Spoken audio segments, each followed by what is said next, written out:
Okay, Mom, let's start with you. Okay, Cliff. Why don't you tell us about the, there's the bird. Oh, wait a second. Somebody gave me a present. Is it done yet? No. Now it is. No.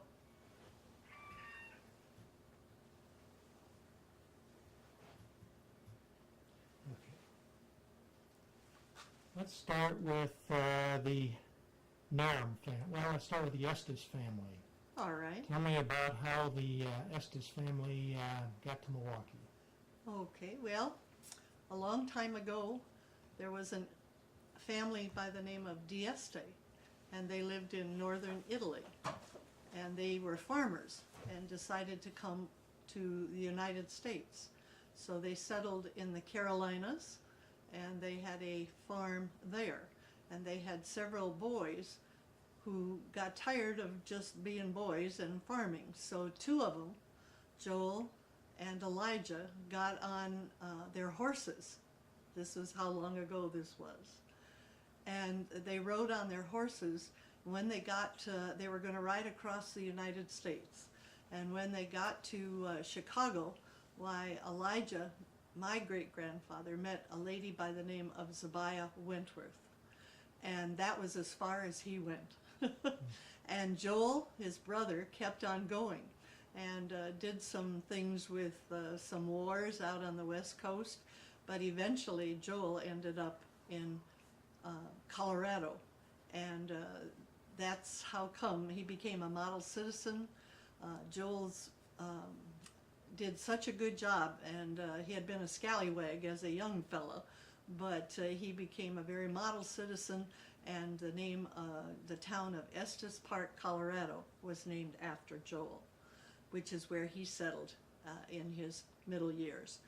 But Elijah and Zabiah decided to go look for farmland. And they came up and found this farmland along the shores of Lake Michigan.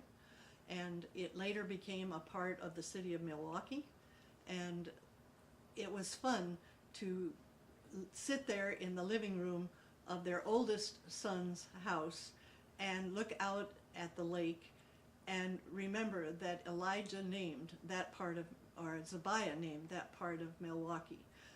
One day she was sitting there with some friends and who were Italians, and they were trying to name their little community, their little farm community. And she said, I know what we'll call it. We'll call it Bayview. And they were looking out of their Bayview window. And so as the years went by, why, the more Italians came and settled around them, and it became very much an ethnic kind of a community, which became a part of Milwaukee. And when Elijah died, Zabiah gave their house and that part of their farmland to the city of Milwaukee, and that was now called South Shore Park. But she did not give the oldest son's house, and that was the house that I lived in. Dad, what was it like growing up in Clarksville? Well, I thought it was a big city. It was a town of 1,200 people, and you'd probably consider it as country, but it was, to us, it was cityfied, because all around the town was growing of grain and crops. And Brockman started there. They started from Hanover, Germany, and came to Louisiana by boat, and went up the Mississippi to Iowa and over to Clarksville. It was a nice time in Clarksville. Everybody knew everyone, and everyone got along, it seemed like. Now, you went off to World War II after Pearl Harbor, was it? Yes, it was about a year after Pearl Harbor. I was inducted into the Army. Well, first I got to the train stopped actually in Clarksville. So one day it stopped and we got on, and I thought I'd probably never see Clarksville again. Actually, it was 2 weeks later I got a pass, hitchhiked back up to Clarksville, and so I was only away from home that first time, only about 2 weeks. And then you eventually ended up going to China. How did you get to China? Well, we started out in Iowa and went up to Green Bay, Wisconsin, where we stayed for a while, and then down to Missouri, then out to California, where we got on a boat, troop ship. It went to Australia and India, and then they flew over the hump at Maui Mountains into China. And that's where I spent most of my overseas time. What did you do there? It was at a signal corps company. My part of the signal corps was just to decode and encode messages that were coming in through that way. And what food did you have to eat there? Well, we had, to this day, I don't like the green peppers. We kind of do without those. And rice, we always had rice every meal, at least some rice, and sometimes a little water buffalo under it to help it taste a little. But it's surprising, you look around here, you'd see an apple or a pear. It's really nice. But over there, they were just real small fruit, and we lived off the land. We didn't have any GI food there. And Mom, what was it like growing up then in Bayview and Milwaukee? It was a fun time. It was pretty ethnic in the city of Milwaukee in those years. The Germans lived in their area, the Polish people lived in their area, the Italians lived in their area, and so it was kind of like small towns all put together into one big town. But I went to a high school. When I talk with Dad about how many were in your high school graduating class, Carl? 20, I think. I had 450 in mine. And there were 11 high schools in the city of Milwaukee at that time, and they were all that big. So growing up there was a little bit different. I was fortunate in that the lake was there, and there were activities that I liked to do, like swimming in Lake Michigan. We had a boat when I was a youngster, and we traveled all over Lake Michigan. I got to be crew and sail on sailboats down at our poor man's yacht club. But just living on the edge of the lake was great. But there was also some other fun things. We froze water on the tennis courts, and we could ice skate. And I had an uncle who loved to figure skate, and so he taught me how to ice skate and dance on ice skates and all of that sort of thing, which was fun. And I learned how to ski, and I could ski down the hills. So it was, there were lots of good activities. Friendliness, I think, was one of the things I remember. But the other thing that I remember was I didn't notice it when I lived there. But we had our own jargon, our own dialect. And I can remember one thing very clearly. The streetcars in those days, they didn't, what you would say is that they bent the corner around.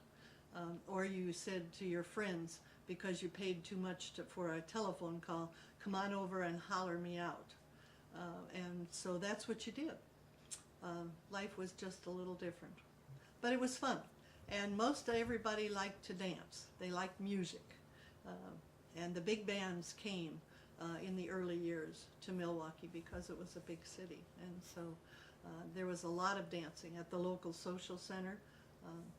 Square dance one night, big ballroom type dancing another night, folk dance another night. So it was fun. Dad, how did you and Mom meet? Oh, that was a very classic time. Yeah. We lived in Waterloo.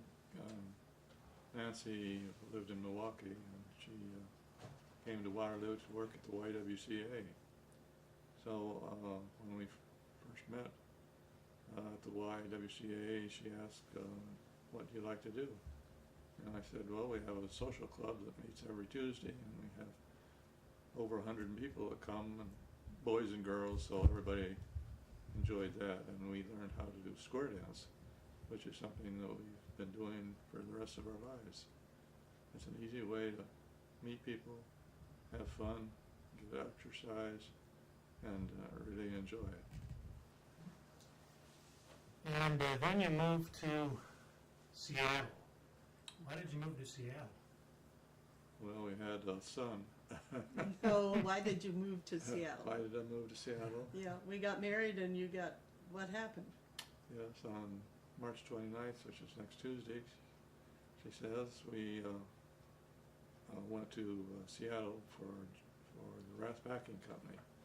I was an accountant, having graduated from University of Iowa in accounting, and we went out there and spent 2 years in Seattle working for Rath. Then we came back to Waterloo. And we brought something special back with us. What did we bring back with us that was so special? Well, our son and great man that he is. Well, thanks. And which anniversary is this coming up? 53rd. The third next week. Yep. And then eventually Ann was born, Right. and that's when we lived on Hannah Boulevard. Hannah Boulevard, right. What was that like, living on Hannah? Oh, we had a great neighborhood there. We had just terrific neighbors, and we had all kinds of fun with them. Across the street, I think you had a really good friend. Wasn't his name Rick? And we had. It was just a nice kind of a neighborhood. But after we were there, when Ann came along, there was all of a sudden it was just a 2-bedroom place, and so we thought, well, we needed a bigger place, so we moved to Cedar Falls And lived on Orchard Drive. and lived on Orchard Drive in a 3-bedroom house. For how long did we live there, do you remember? Yep, 20 years. 20 years. And it was a great neighborhood, wasn't it? Oh, that was a real wow of a neighborhood. What was so great about that? A man by the name of Jack Ackerman. He kept things lively, didn't he? Yes, he did. And he'd come around early in the morning and get everybody out of bed, and we'd go have coffee and breakfast at either his house or his sister-in-law's house on the corner, and we'd get all you kids out, and that was the days of hula hoops. So in the morning about 5 o'clock, you guys would be spinning hula hoops outside or up and down on your roller skates, because he made sure all the neighbors were there so you guys could make all the noise you wanted and not disturb anybody. And in those days, we had milkmen, and the milkman would bring the milk, and he could just never, the milkman just would stand there with his mouth wide open, because here'd be all these kids having a good time playing outside, and all these people be sitting either in Ackerman's or Billman's house having coffee, and the sun wasn't up yet. But it was lots and lots of fun. And that's where Ann learned how to cook, wasn't it? No, her brother taught her how to cook. I was working at the YWCA, and the kids were supposed to be helping with things as they grew up. And I came home one night, one afternoon after school, and there was Ann standing on a chair cooking on the stove. She couldn't reach it yet. She wasn't that big. And her brother was standing there teaching her how to cook. And Mother screamed and yelled and said, "What are you doing with that kid up there?" And the brother said, "Mother, she needs to learn how and do it too." So he was there instructing her how to cook, and look at the cook she turned into. Somebody did a good job. And let's see, at that time, Dad, you were an accountant and then a real estate agent, and then you got into computers. How did that work out? That's right, I got into computers at John Deere Tractor Company, and that's when computers were very, very new and very, very large, but it was real interesting work, and I spent 20 years there in that job at John Deere's. So you got in on the ground floor on computers. Yes, and I kind of regret now that I didn't keep up with it, but when I retired I thought I don't want to do any more working on that sort of stuff, so I retired and spent 20 years just going around the country, trailering. Trailering, yeah. Well, we'll get to that in a second. Mom, you worked at the Y, and then you became a mentally retarded teacher. No, I became a mentally retarded camp director first. Yeah, that's right. Well, tell us about that. Well, I came to the YWCA from the University of Wisconsin as the health ed director. And my favorite thing to do was to swim, and then I would hire out what else I needed. But I also was a camp director. And along the way, I had a second love other than teaching people how to swim or how to enjoy dance or exercise or just to be outdoors and to enjoy the outdoors like at camp. And I had a second love, and the second love was people who were physically handicapped. So I started a class for children who were on crutches. I remember one boy was born and he didn't have all of his spine, and so from his stomach down were his legs, and they brought him in, and I was teaching him how to swim because the water is very buoyant and holds you up, and so he was having a great time. I can remember him among others, but I got cerebral palsy kids. I got one student who was blind, and they all came to this physically handicapped swimming class. And I just truly enjoyed it. So I began to start a camp for children who were cerebral palsied or physically handicapped just for a week. And you were a youngster at the time, and you went right along with me out there to camp. But there was a point in time where it sort of overwhelmed me in that I was doing more of that than I was a lot of other things. And along came a county superintendent and said to me, we're in trouble. The mentally retarded group that we have at 3 schools doesn't have any physical education, and the State Department of Iowa is threatening to take away our money unless we provide the physical education. So I went to our board at the Y and asked them if I could do this since I was licensed, and to teach physical education to school kids. And they agreed that that would be a very good thing to do.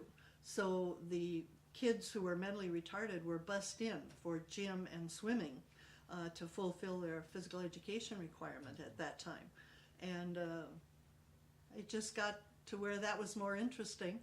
And all of a sudden I just got to be not just a mentally retarded camp director, I got to be a mentally retarded teacher too. But it all started because I signed my name when I had these camps for mentally retarded without thinking.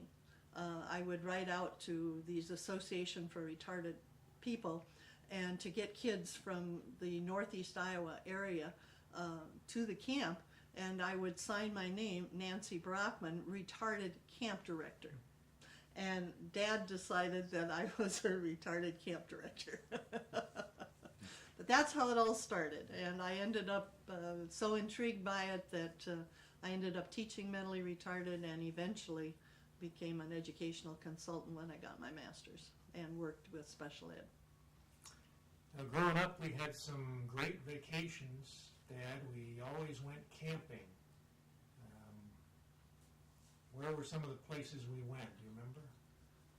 Well, one that came up just recently was Lake Okoboji in Iowa. We spent so many summers there at Okoboji camping, and we bought a little sailboat and we learned how to sail.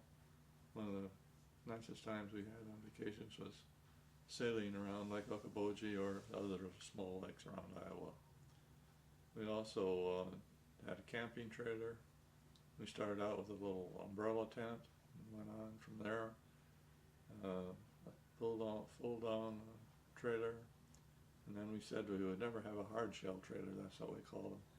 But we finally bought one and started spending our winters in Texas, as well as California, Florida, and Arizona. Mm-hmm.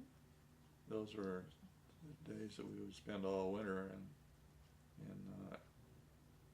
the south, and then in the summer we'd go back to Iowa and also go north into Wisconsin.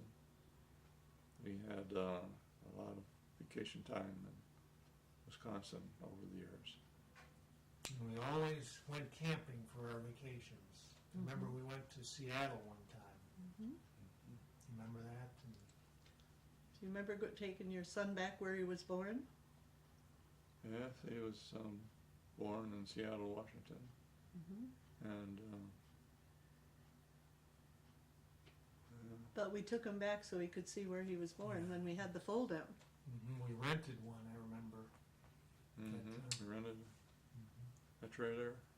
We built a little one-wheel trailer and built legs for it so that we could have a little kitchen. That was when we had the umbrella tent. And where did we like to go?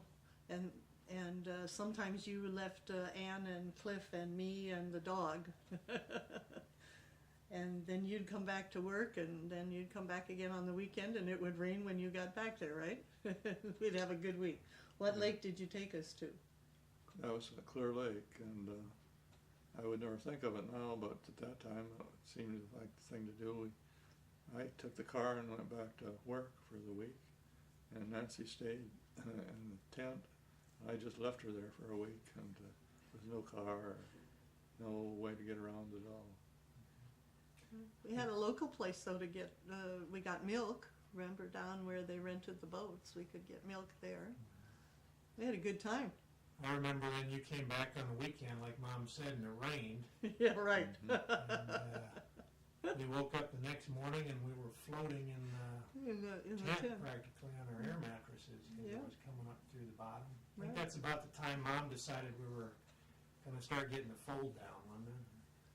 Yeah. Right. Then we got that one of the first fold downs, the Apache fold down.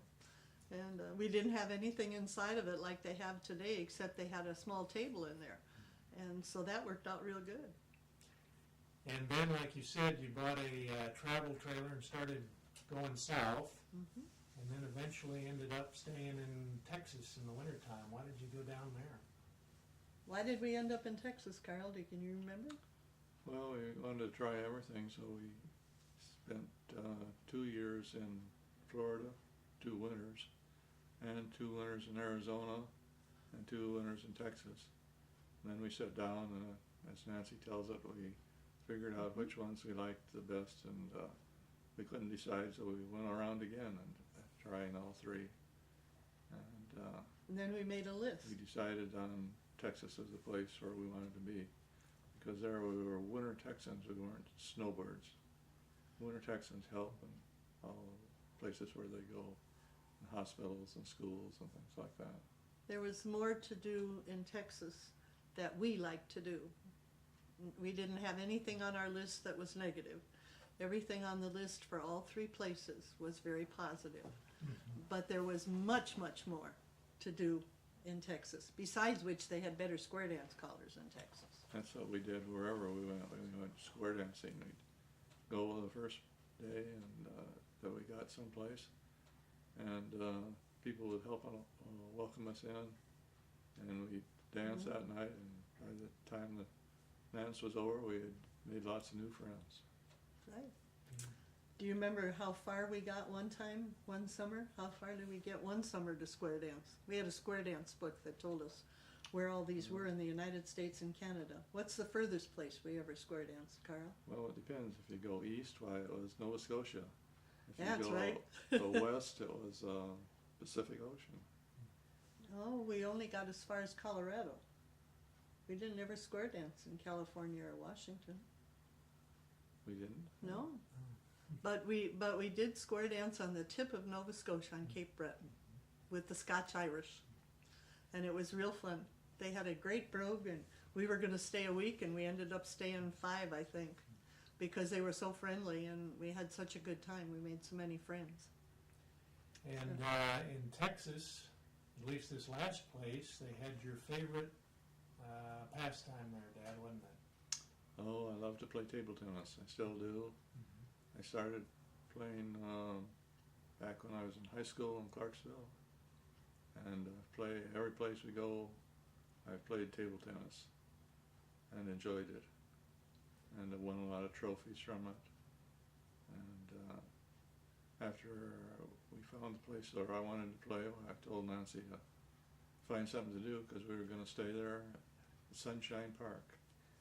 And so she said, well, I can teach line dancing. Hmm? So that became our hobby.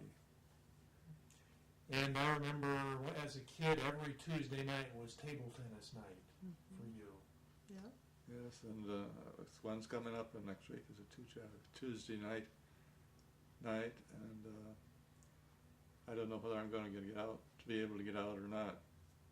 Usually, even if it was on our anniversary, I'd say, well, Tough luck. we'll have lunch and then have dinner, and then we'll go play table tennis.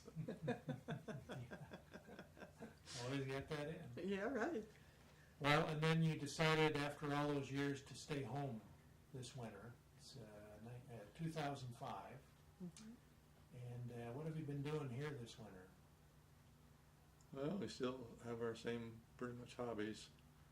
We line dance. Nancy teaches the line dancing, and I play table tennis and pool, and up until a year ago we did square dancing. Mm-hmm. And this year, another change, we finally sold our sailboat. That was kind of traumatic to get rid of a toy that we'd had for quite a number of years. That was tough. Yeah, but there are things to do here. Church is close by, and we belong to the church. We can walk out our front door, across the parking lot, and have all the activity we'd like over there.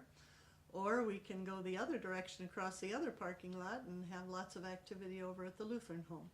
So we find ways to stay out of mischief and enjoy the area. And it feels like coming home. Brought our children up around the corner on a place called Orchard Drive, and here we are back in the same spot. You know, I forgot, I went by your old house on the river. I forgot to ask you about that. You lived yeah. on the river for what, 20 years? Right, Mm-hmm. yeah, And you built that house, as I recall. yeah. Yeah, we designed it and built it. Mm-hmm. And just last week, when we were sitting in the doctor's office, in comes a man that designed and built the house for us. Randy Tegmeyer. And so it was kind of fun to talk with Randy. And what did you like about living on the river? Watching the birds, the animals, your garden. Oh, just being out in the country with the woods, and I let the ditches grow up so we'd have lots of animals and birds. And people didn't think that was too great because it also attracted a few mice, rodents of various kinds, squirrels. That was all right. But We thought it was great. in the fall, I'd run a little trap line trapping mice. Well, you did. Well, and I forgot, you always had a garden every place we lived. You liked gardening. Oh yes, long before we got married, I thought that's the way I'd like to live, out in the country and just grow our own food and have some chickens for meat and eggs. It never quite worked out that way, but that was always one of my dreams. And I remember at Orchard Drive, we had the big garden in back of the garage, and then you always had a big garden up there on the river. Right. And do you remember what Dad did for us when we lived on Orchard Drive with his garden during the winter? What did he do? He flooded it with water, and we could ice skate out there. And you guys learned how to ice skate on your own backyard. I never learned very well, I'm afraid. Well, we tried. It was fun. And Mom, you like flowers too. You've got rooms full of violets. Yeah, right. What's that about? Well, my great aunt, Aunt Rachel, started me on my first violets. And I guess I just always thought they were so beautiful. And they keep calling my name. So at one point in time, when we lived up along the river, we had no drapes, and southeast window, 42 feet of window from floor to ceiling. Marvelous for growing plants, especially violets. And when we left there, I had 150. But my grandson Bradley said, "That's too many, Grandma. If I have to take care of them in the wintertime, we're going to have to get rid of some of these." So when we moved in here at the Lutheran home, we had it pared down to about 50. I'm now up around 75, maybe just recently with the addition of my deceased neighbors. I probably am up over 80. But they're fun. You talk to them, they respond, they put out beautiful color, and it's just fun. And Dad, I did get a blue ribbon once. Dad, what do you think about the violets? Yes. I take them to bed with me in the night, and they're there when I get up in the morning. There you go. Can't beat that. That's enough. And what's the date today? Today is St. Patrick's Day, March 17th, 2005. A week before your anniversary. Right.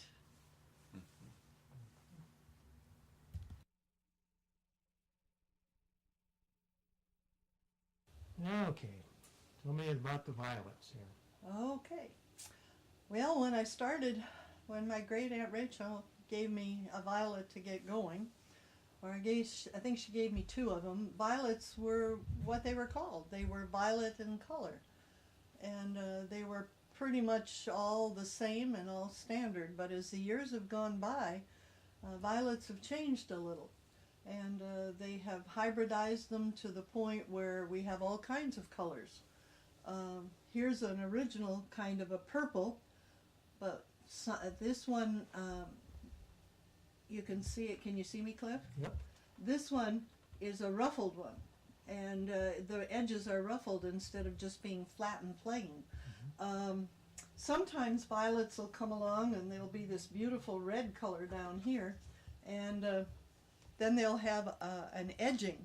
Like this one is this sort of a fuchsia pink red color, and then around the edge it's white. This one happens to belong to my grandson Bradley, and it has a name. It's called Jamaica.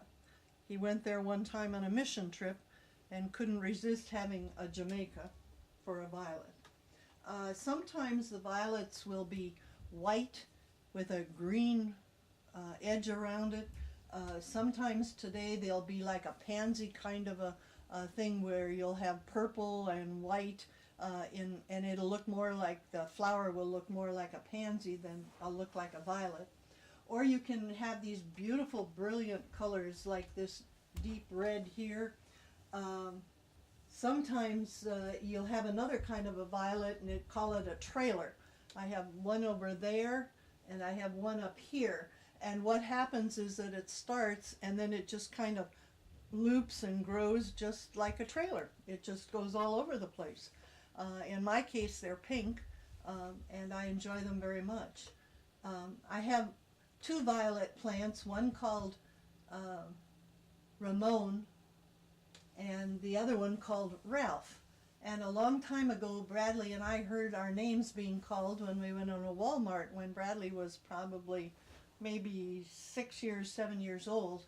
And we picked them up and took them home. And they didn't do very well at first. And then we put them side by side, and we discovered that Ralph and Ramon like to live side by side. And they have flourished. I've started new ones, and they're up right here. And that's the one I showed you, Cliff, in the back room that is doing so well. I moved it in there under the grow light. But Ralph and Ramon like each other, and they grow well if they're side by side. It's kind of silly. And then there's a new way to, these days, when I first learned how from my aunt, we put a leaf in dirt and hope that it would propagate and start a new plant. But on today's market, what you do is you put them in a Ziploc bag, a leaf, and then you put some dirt in and a little bit of water, seal it up almost, and you make its own little greenhouse. And then you just let it hang. somewhere where it gets some good light. And in about 2 or 3 months after you've done this, all of a sudden it will root out and start sending up new leaves, and you've got a new plant. And just gone through transplanting all of these, and so when I do that, I kind of worry I'm going to lose some of my favorites. So all of these that you see hanging here are all getting ready to become new plants in case I didn't do a good job at the transplanting. But it's kind of fun, and it's a good hobby. They like you. If you talk to them and tell them how beautiful they are, you'd be amazed. Spring has come. Look at the plants starting to bloom. Another month from now and this room will be nothing but color. It's a fun pastime.